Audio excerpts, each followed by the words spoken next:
Okay, so this is a very quick review of my Gunai 48 volt 17.5 amp hour e-bike, also known as the Shengmilo MX02S. The Gunai appears to literally be exactly the same bike with a couple of logos switched out, to the point where if you look you'll see Shengmilo logo and branding here and there. So it is essentially the same bike. I'm not quite sure as to why they've been making the decision to have dual branding. Sort of a bit confusing really, but yeah, whatever. It is essentially the same bike as the MX02S.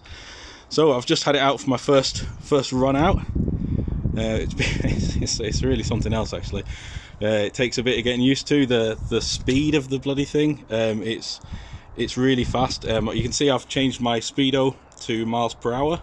You manage that by holding down the up and down buttons here, and that brings you into a menu with lots of different P values, and one of the P values, I think it's the P02, you can change that between MPH and KPH depending on your locale and what it is you're used to. You obviously get dual gear shifters here, the one on the left doing your front cog, the one on the right obviously doing your back. You've got this little fella here with the up down buttons, which changes the level of assistance that the bike will provide.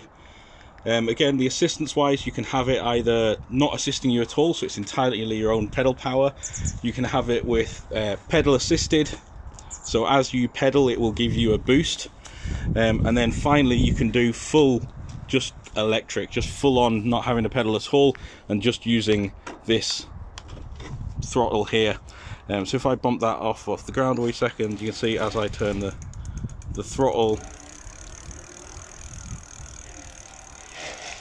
Yeah, so myself personally, I don't really like the pedal assist. I don't like feeling like it's giving me more boost than I necessarily want at times, so I just prefer to use the throttle here. So again, that's another setting within the menu, that there are links online, and it comes in the manual, shows you what each of those P values is, so I won't go into that in massive detail here.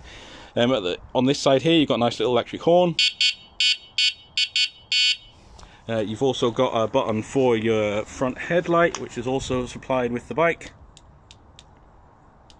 and it really is very bright. I took it it arrived yesterday afternoon just as the sun was setting. You know, it's November. Here in the UK it gets dark about 4 o'clock now, so I took it out for a very quick spin just because you know, I just couldn't wait till the morning, and the light really is very bright. This little fella here I've added on the back is my own addition. That doesn't come with the bike, but it does come with a light built into the seat. If I can find an angle here to show that off, there we go. The thing that I found is that the mudguard sits quite high, and the mudguard would obscure that, I think, from the back, so that's hence me adding my own little light here at the very tail end of the bike. Yeah, it is really fast, I think it's fair to say. It's got disc brakes backwards and forwards. You can have it on power assisted level 1, it'll do, you know, 12 miles an hour, going up to, on PAS 5 I've had it at 32 miles an hour. I'm not the lightest of guys, I'm not massively tall, I'm not you know, obese by any stretch of the imagination. I'm probably about 5'8", probably about 12-13 stone. It'll do 30 miles an hour on a complete flat. It'll easily do 32 to 35 going downhill, and then probably very late 20s going up an incline. The only bit I'm probably going to swap out, the seat.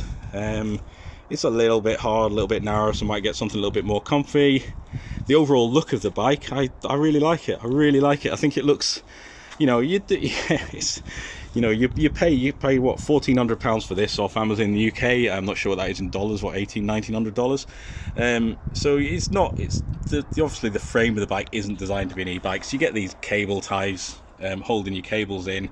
The fact that it's a black frame, you can get a blue frame, the fact that it's a black frame with the black wires, it doesn't look too shabby. You know, I think it looks okay to me. I'm not bothered about that. I wouldn't pay an extra £1,000 to have those wires running through the piece of metal. It just doesn't bother me that much. It's got almost a matte black effect to it, just with the chunky tyres, those big 26-inch by 4-inch tyres, gives it a bit of a Mad Maxy feel, I think. I don't know, maybe I'm taking that too far, but that's my own thoughts on it. And I just really like the look of it. I've had a few compliments. It's quite funny because you're on an e-bike, you're playing on easy mode, so coming down through the park there on the way home, I was overtaken by a gentleman with obviously several £1000s worth of high-end equipment, puffing his little heart out, going as fast as he can, and it takes every ounce of willpower you have not to just twist the throttle and just overtake him, because it's the bike will absolutely let you do that, and it's not fair on the fella because he's obviously been training very, very hard to get to that point. But no, I just wanted to have a very quick glance, quick look at the bike.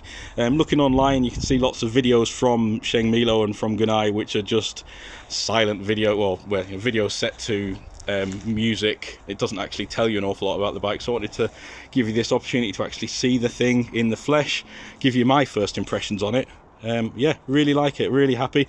The only things I've had to do whenever it did arrive, I've had to tweak the derailleurs front and rear, just so that they changed gears a bit smoother than it came from factory. Again, there are videos online that show you how to do that. It's quite simple to do, really, with the tension on the cable and the screws here adjusting how far and backwards the derailleur will actually travel.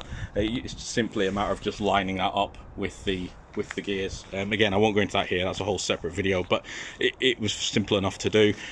The bike comes pretty much pre-built. The only thing you've got to do is put the front wheel on. The front wheel comes separately. You obviously thread through the the quick release jobber fella here.